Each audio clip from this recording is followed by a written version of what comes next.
My name is Carla Grace. Welcome to my YouTube channel. Today I am going to show you my process for packaging limited edition prints which get shipped all over the world. First, I'm going to show you the basic materials that I use, and then I'll get into how I do it. What I've got here is a 100% cotton photo rag print, and the ink sits on top of the paper, so we need to protect the paper from both sides. I will use a sheet of craft paper, which is significantly larger than the print itself, to use as the structure to roll the print with. And I will use some tissue paper over the face of the print, which is a really soft protective surface. And then I've got some branding things which I'll use to enhance the packaging itself. My brand loves white and gold, so that's what I have chosen to stick with throughout my theme. This is a little thank you card, which I will use to wrap around the entire roll of print. I've got some structural paper here to use underneath the thank you card, some gold dots, some stickers with branding on it. I've got some tape, some scissors, a small tube, which is what I use as my structure to roll the print with so that I don't risk damaging the edge of the print with my hands. And then I've got my authenticity package here that is unique to every artist and every brand is different. So how you choose to do that will be up to you. I use a little metal business card which gets put onto the back of the framed print. I've got a little canvas bag that I will use to place the cotton gloves and the card into. So ahead of time, I will roll the gloves up and place them into the bag, as well as the metal business card. So now I'm ready to start rolling my print and creating a beautiful, elegant parcel to give to my collectors. So first I'm going to place my tissue paper over the face of my print.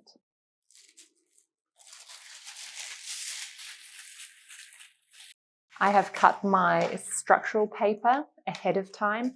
This can be any color. I've chosen the craft paper because it goes along with my gold and white theme quite well. Instead of choosing a plain white paper, I just like the contrast in color. So now it's time to roll the print. I use the excess paper so that as I start rolling it, I'm using the paper itself to begin the roll. I'm not actually using my hands to push the print itself onto the tube. So make sure that the print is rolled really evenly across the tube. I need to line it up with the edge of the tube itself so that the print rolls on straight and I don't have any overlapping edges of the print itself. So this print is completely protected. There is no exposed paper at all. So now that I've got this all nice, tightly rolled, I'm going to use some branding to create a nice finish to this rolled print. First, I'm going to get this piece of paper and use it to hold the print rolled so that when I'm working on the rest of the packaging, it doesn't suddenly spring open. So now I can go hands-free and not worry about this print coming unrolled. This thank you card is quite rigid, and so in order to keep it securely attached to the roll without it springing open, I'm going to need a little bit more heavy-duty tape. So I'm going to use my shipping tape and put it onto the card as neatly as possible on both sides.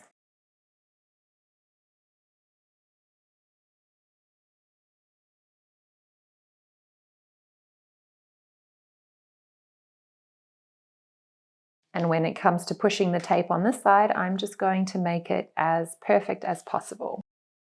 The more care you put into the packaging, the more beautiful the experience will be for your collector, which all adds to the value of your brand. So that in and of itself is still a beautiful finish. It's nice and simple, but I'm just going to add a little bit extra to it with a little gold dot on either side. That is a very simple yet elegant packaging. I'm going to remove the inner tube. You can, of course, ship your print with the tube inside. Often the tube is not the perfect size for your print and so can make it a bit longer. You can obviously cut that tube to size. But now I've got a print that is ready to go. This paper on the ends needs to be trimmed and folded inside. This will also serve to reinforce the edge of the print so that the edge of the paper doesn't get damaged in transit. To make it a bit easier to fold this paper inside, I'm just going to cut on opposite sides. And then I'm just going to fold that in. I don't want to push this paper too tightly against the edge of the print because that can run a risk of course, creasing the edge of the print itself. If you can leave a small gap, that would be preferable.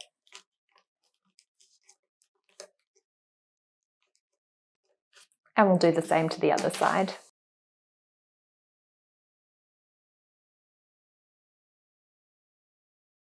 If at this stage you want to start including your authenticity documents to the package, you can roll it on the outside rather than on the inside with the print itself, because if you have any extra layers or textures, you run the risk of creating dents or extra lines on your print. So any extra documentation or parcels that you want to send with your print needs to go on the outside of the tube, or you can put it on the inside, which is what I'm going to do with my authenticity little package. I'm going to pop that right on the inside, and then so that it doesn't get lost on the inside of the tube, I'm going to do a little bit of extra branding and put a sticker to hold that there.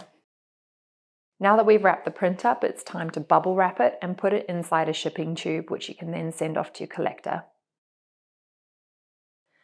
So that is a very simple, straightforward process of how I package my prints. If you would like to know more about how to run prints as an artist, I've created a course that covers everything. And I'd like to share a snippet of this course with you now that summarizes everything about running prints as a fine artist in a little flowchart that I put together. I hope you enjoy it, and I look forward to seeing you on the other side of it. With all the information I've given you about Giclee prints, you may already know what you want for your business. But you might also be a little bit confused and stuck between ideas and strategies. I have put together a flowchart for you to help make this decision process easier, breaking down the elements and what works for what type of artist. Let me walk you through the flowchart so that it all makes sense. You will first need to identify if you have the right by law to make prints of your painting. You cannot make prints of a painting if it is a copy of another artist's work or if it is a commission. You can request permission to make prints of an artwork that fits into either of those two areas. And if you get permission, make sure it is in writing and that you detail exactly what you intend to do with the artwork. If your artwork is an original, then you have every right to do with it as you wish, in accordance with your long-term brand image and value of your work. Please understand that this flow diagram is very basic and is designed to help you make some very simple initial decisions about where to start with your prints. Artists are limited by their imagination when it comes to designing their brand and the art that they create. I haven't expanded on the extreme ends of the flowchart, where the artist brand is so valuable that the limited edition they create of their work can be just as valuable as their originals. However, if you are operating at that level, then I'm not sure what you are doing in this course. And on the other far side of the open editions, where the artist can create a number of variations of their works from prints on mugs, merchandise, home decor, art prints, and patent licensing. Obviously, artists can create limited edition pillowcases, tea towels, and other merchandise to sell at a higher value point. But that form of business is not covered in this course. I am focusing solely on Giclee fine art prints for the sake of clarity. Once you know what you want from your brand identity, you can focus on deciding the edition size. I have included a few points to consider in the green boxes for each area. The print type is next, which alludes to the overall quality of the product.